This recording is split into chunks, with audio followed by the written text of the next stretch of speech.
Okay, so I wanted to talk a little bit about entertainment. I don't think we have to do every single video about serious topics, but I think if you really look at the way the landscape is going in media, there is definitely a problem going on with how do you know what shows you really want to start watching when reviews basically don't mean anything anymore. And why do I say that?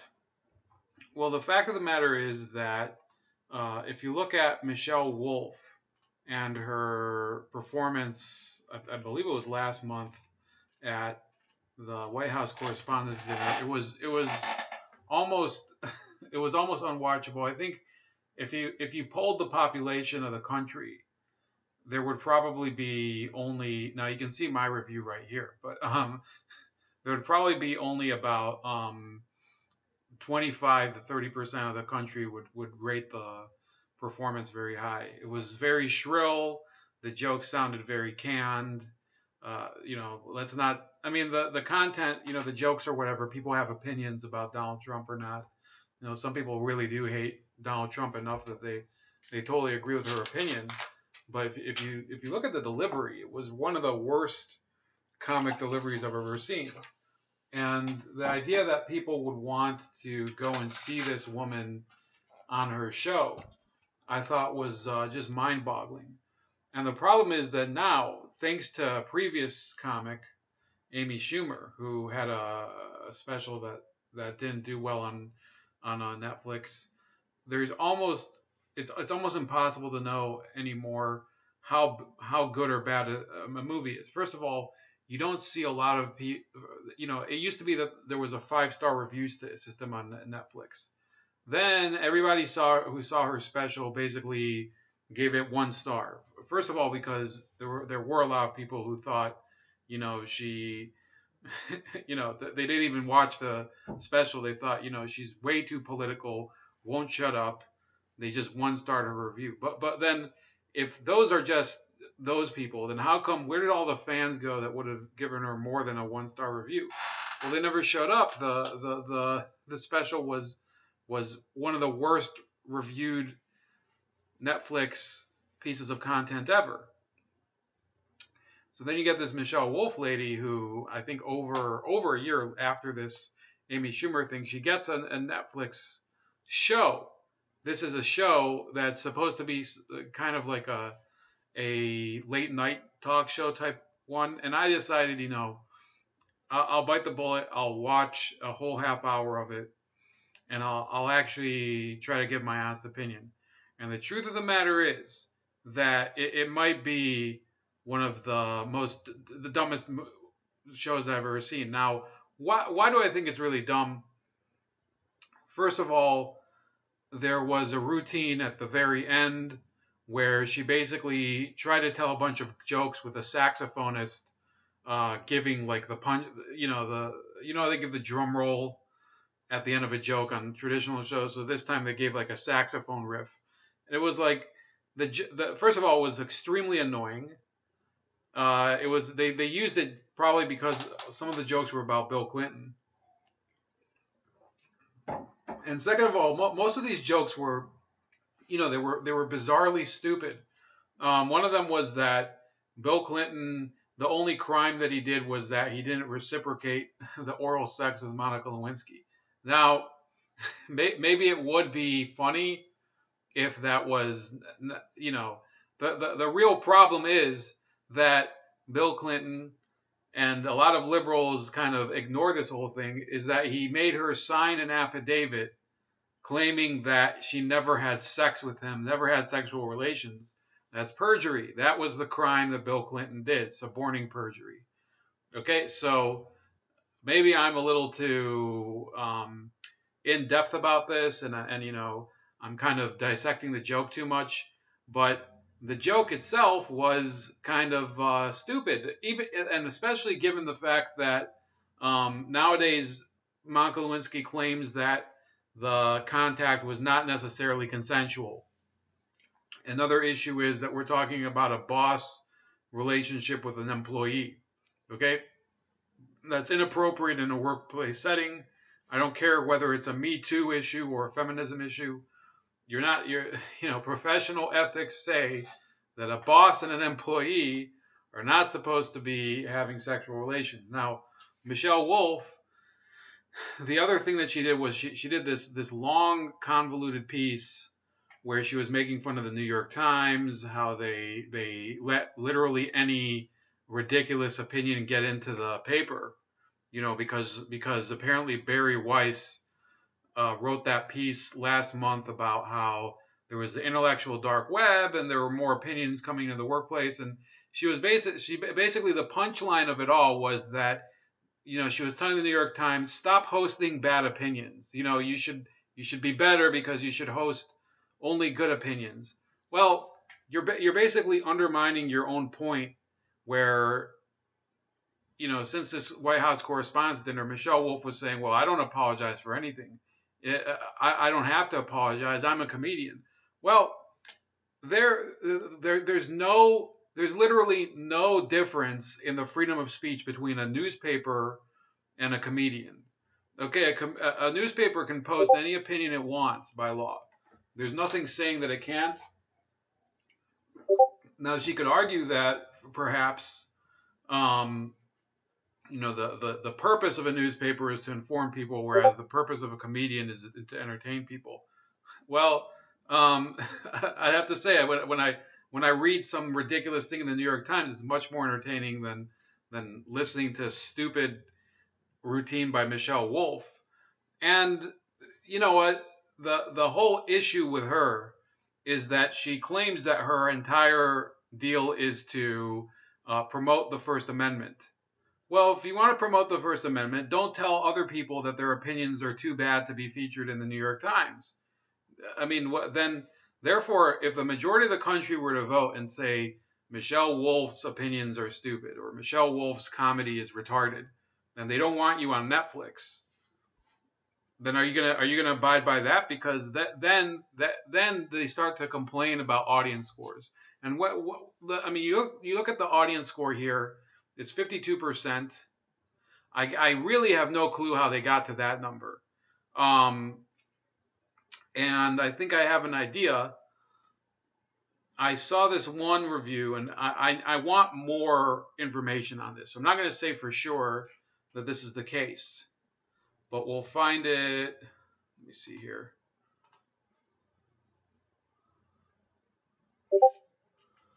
There was a 2-star review that they said something very interesting, and I'd like to know if it's true. If anybody out there watches, or they know something about Rotten Tomatoes, or they know something about their algorithm. This was a bit interesting. There were some funny ones though. It says this nasty woman is carrot top after trans surgery without the comedy, and a lot of the people who gave it 5-star reviews did not. And this is a person I would say probably reviewed it twice, gave it 2 5-star reviews, and didn't even watch the show. So, and let's go to the profile here. Well, I don't know why they do this.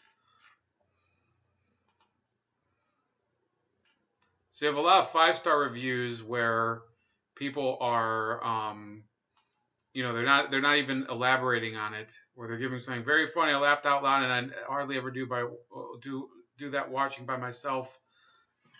Great, 2 exclamation points. Somebody else says, I will pay Netflix $100 to remove from my lineup. Misspells remove. How did Michelle Wolf ever get a show? Hold on. Okay, this is the one I'm talking about. This gets 2 stars as the algorithm ignores 1 star plus below.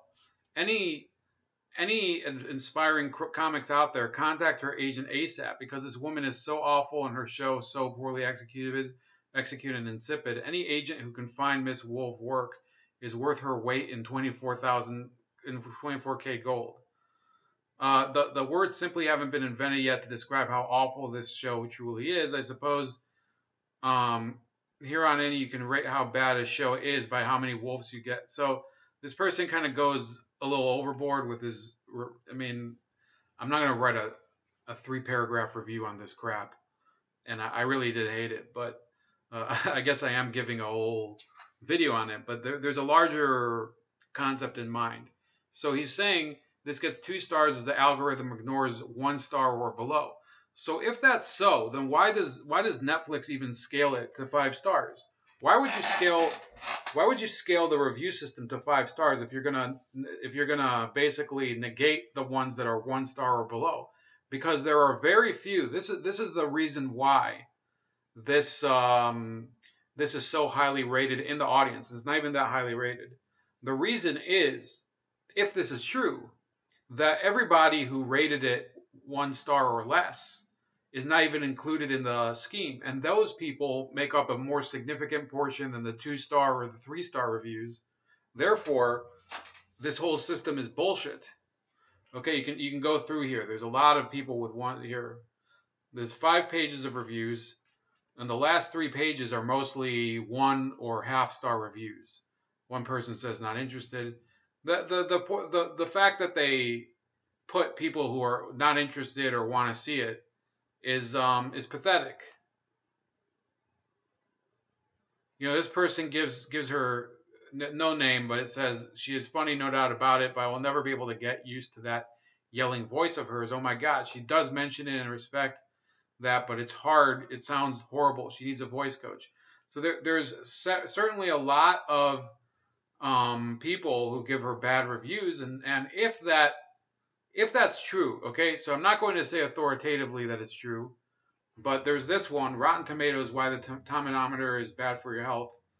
The website Rotten Tomatoes is a great resource. The layout is much more consumer friendly than its counterpart IMDb, and has a nifty little tomatometer that rates a film based on the average of critical reviews. Mind you, these are critical reviews from a gauntlet of sources, both partisan and nonpartisan. The issue with this barometer is not its design, but in the misinterpretation of results by audience members.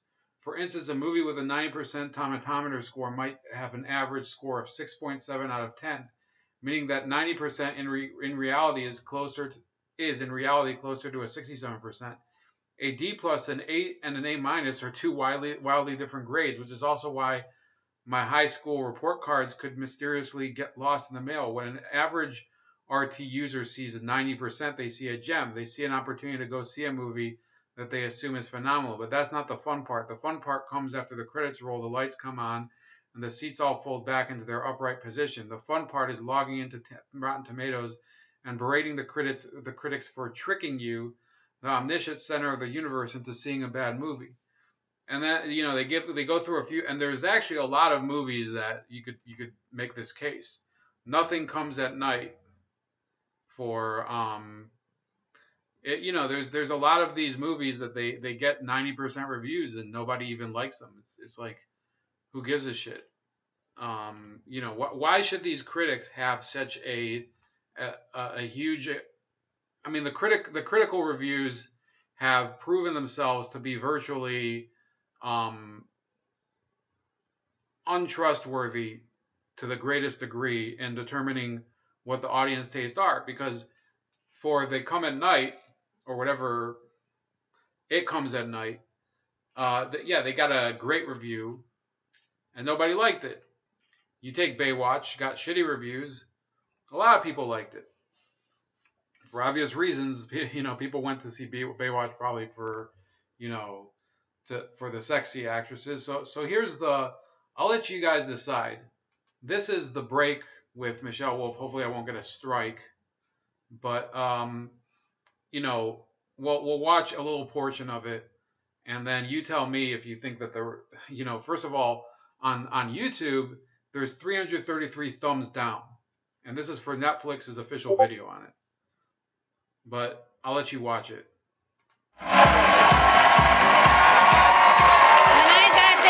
I realized I had the opportunity to go really in depth on a topic, examining different points of view and presenting you with a measured opinion, acknowledging all the gray areas. But I don't want to do that. I want to do a segment called Hate It or Love It.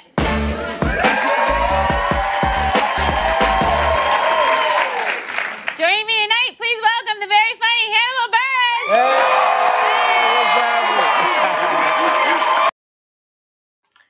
that part, it looked like he could hardly spark a reaction. It looked like he was like really, Hannibal Buress, who is a funny comic.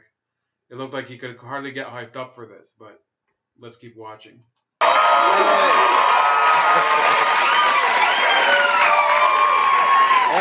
I think they like you more than me. The way Hate It or Love It works is we're going to throw to a topic on this screen. I have a lot of TVs. And then we're going to give our gut opinion about whether we hate it or love it. No middle ground, no compromise, just the way America's supposed to be. You ready, Hannibal? Yeah, I hate that. Yeah, I don't like it at all. I don't like the heart being the O. I don't like the color, how the colors flipped and the devil horns. I don't like that at all. I hate that. The one time you say, I'll make the graphics for this segment. Stick to comedy. Well, it seems like you're really going to be a natural at this. Okay, I'm feeling good. I'm feeling hyped. All right, first up, we got children laughing. Love them or hate them? Hate them. I hate them. What are you laughing about? You have no stress in life, kids? What are you laughing about? I get to laugh because I've struggled. It's a release of tension. And your sense of humor sucks. You ever make a baby laugh? You just go, blah, blah, blah, and then they laugh? That's terrible comedy. You have 0 bills. Kids, stop laughing. Get out of here. I gotta say, I hate it too. And I also hate shows about children. That's why I refuse to watch Stranger Things. Grow up, get some perspective, then come back and tell me your stories. Exactly. You don't know. You see, I don't even get the joke here. I mean, they're just laughing at oh, children are dumb. Okay. Yeah. Okay, that was the joke. Thanks for telling me. Anything. Yeah. Next up, IHOP changed its name to IHOP. I gotta say, I love it. It's like IHOP's going through some sort of breakup and decided to get bangs. You do you, girl. Your hair's gonna grow back and you'll get over them. I don't give a shit about. Yeah, that was a pretty lame one. I have no clue why. How does that joke even mesh with that? Oh, you changed. Oh, it's like you broke up with your boyfriend and you're going to get... over half of the audience would think that that's a stupid joke.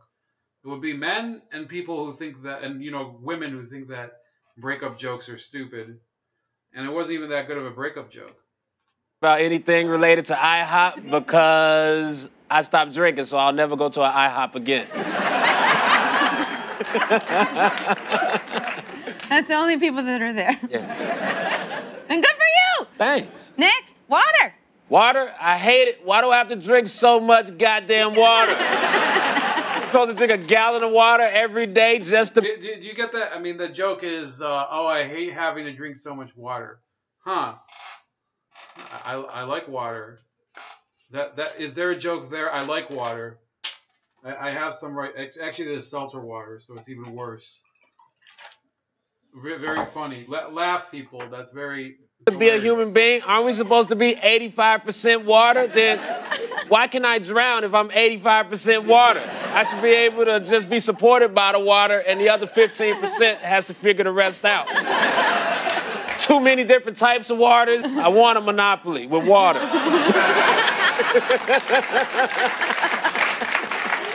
Wow, really strong feelings on this building block of life. But I gotta see, I agree. I hate it. Water, you're just a wet bitch that lives for drama.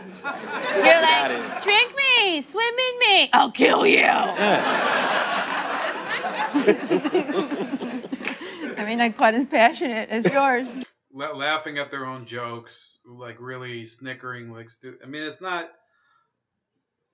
I mean, Norm Macdonald sometimes does the same type of crap, but his whole shtick is that he doesn't give a fuck what the audience thinks, and he's not out in the running for a Netflix special or Netflix show. Is this honestly?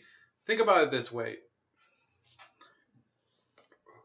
Does this merit having a late night show that's on any time during the day? I mean, you could just log on to Netflix and watch it. How is that entertainment? I mean, why would you need a late night show that you can just see on demand? But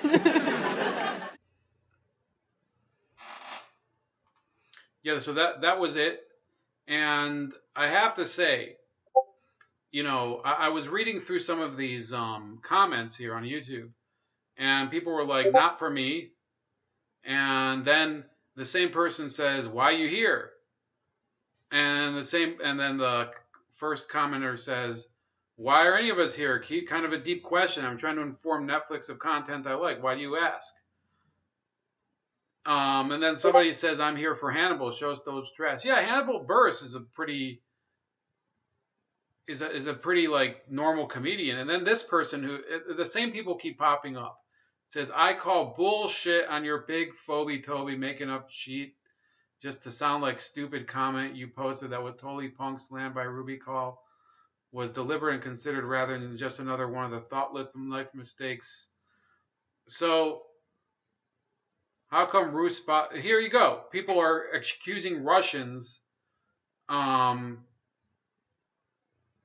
How come Rustbots are all pick boring while dude Amway names are white Amway males that easy to figure out? Answer below. What does Amway have to do with this?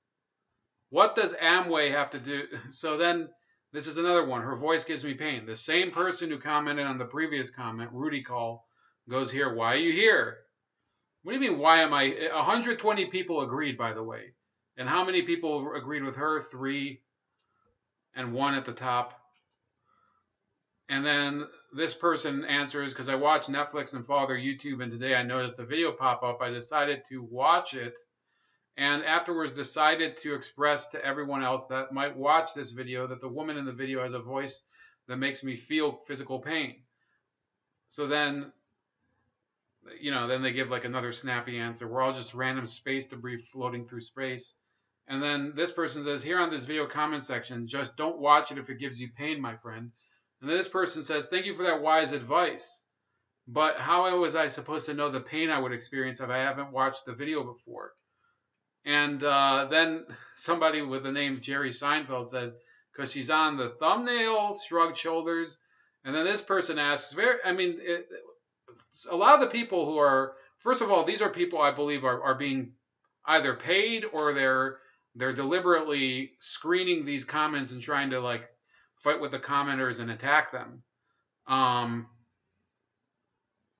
Says what I'm supposed to know what she sounds like from her face. I don't know why you guys are acting like I only watched the video to make fun of her voice. It was just a stupid comment. No need to get butthurt. And then this other one, Avatar, again, same 2 people from above are commenting again below. And this Avatar called him a fake white boy. And this person says, I'm not fake and I'm not a white boy. And then, you see, it's the same people all the time. My ears are bleeding. How can you people watch this? It's not even funny. And they're again, by the way, little Ruski dude, they're calling him a Russian. What does Russia have to do with this?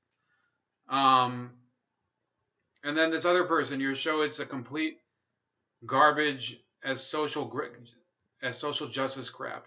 Same person, Rudy Call, down here, still arguing with the commenter. This show is terrible. 54 likes. Then the same person attacking all the negative reviewers. And then Rudy calls, and then this person says, try to give the show the benefit of the doubt, but it's just terrible. Then this person says, okay. And then this person confronts them, says, Rudy, how many times have you asked people that on this thread? You've earned your white knight points today. And then this person says, like 5 times, because if you guys didn't like the show, you just would not tune in or even give it a play in here. Seems to me that the problem you guys have is personal against Michelle, or am I wrong? And then this person says, yes, you are. And then this is a person fighting everybody. This one says, I mean, everyone has as much a right to show they dislike this show or this specific host as you do to question them on why they're doing so. And then, Avatar says, give Rudy a Nobel Prize, for fuck's sake. I know this is getting repetitive, but it just keeps going on and on and on. You know, this one says a lamer person could not be conceived than this chick. Well, there's you, so this there's another person who was up earlier, over here. So the same people, the same three people are policing the comments. I imagine they play Michelle's Wolf's voice in a Guantanamo Bay. Sad thing is, it would work. You know, I'm not a fan of this show. Thanks for letting us know. We were all wondering. Same person, Abattoir. Again.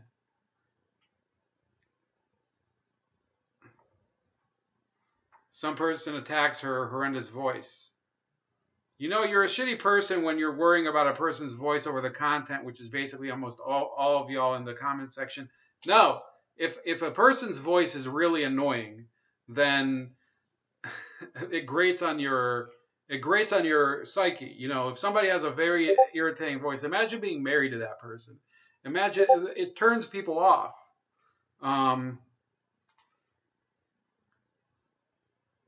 Then a different person says, "Sorry, it's not for me. Pass." And then this Abattoir says, "How many of her shows have you posted the same comment on now?" Well, how many times do you comment on somebody else's comments? Let me see if there's any other ones. Anyway, we're not gonna make this too long. That's about it. All I'm saying is that you look at this. This is just one. This is just one of her spots, promotion spots on Netflix. Almost as many dislikes as likes. I'm wondering about that one too. You know, I'm kind of thinking that this was artificially boosted. So if anybody wants to tell me about whether they have some insight into how the algorithm works on Rotten Tomatoes and whether they really do negate the reviews that are 1 star or lower, please let me know. And that's about it. So please enter your comments below, like this video, share the video, subscribe to the channel, and I'll talk to you later.